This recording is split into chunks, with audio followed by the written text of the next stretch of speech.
कृष्णाय वासुदेवाय हरे परमात्मने प्रणतः क्लेशनाशाय गोविंदाय नमो नमः। श्री परमात्मने नमः। बुद्धियुक्तो जहातीह उभे सुकृत दुष्कृते तस्माद्योगाय युज्यस्व योगः कर्मसु कौशलम्। कर्मजं बुद्धियुक्ता हि फलं त्यक्त्वा मनीषिणः जन्मबन्धविनिर्मुक्ताः पदं गच्छन्त्यनामयम्। अर्थात भक्ति में लगा हुआ मनुष्य इस जीवन में ही अच्छे तथा बुरे कार्यों से अपने को मुक्त कर लेता है।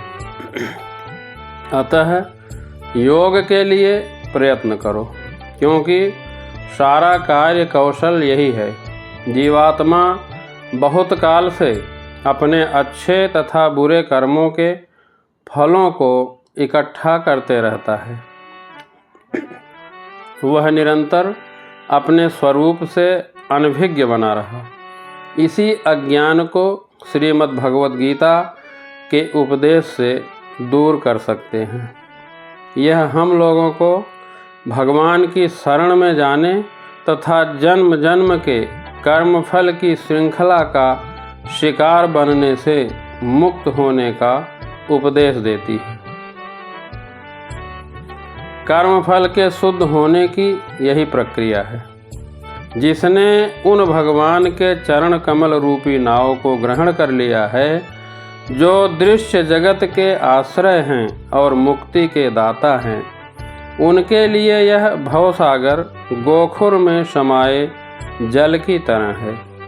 उनका लक्ष्य परम पद है, अर्थात वह स्थान जहाँ भौतिक कष्ट नहीं है या कि वैकुंठ है। वह स्थान नहीं जहाँ हर कदम पर संकट हो।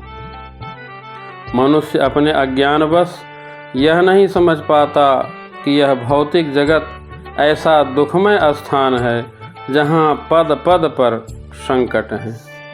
केवल अज्ञानवश अल्पज्ञानी पुरुष यह सोचकर कि कर्मों से वे सुखी रह सकेंगे, सकाम कर्म करते हुए स्थिति को सहन करते हैं।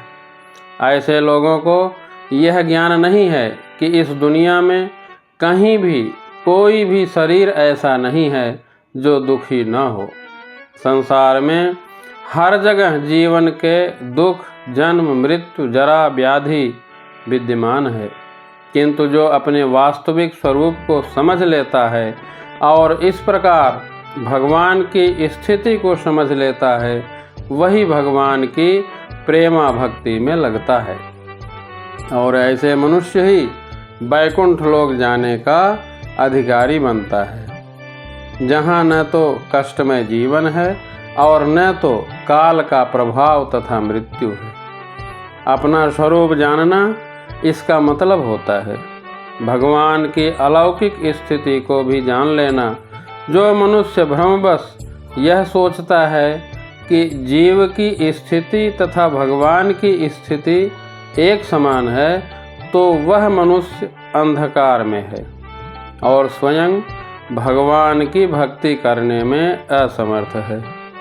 वह अपने आप को भगवान मान लेता है और जन्म मृत्यु की पुनरावृत्ति का रास्ता चुन लेता है।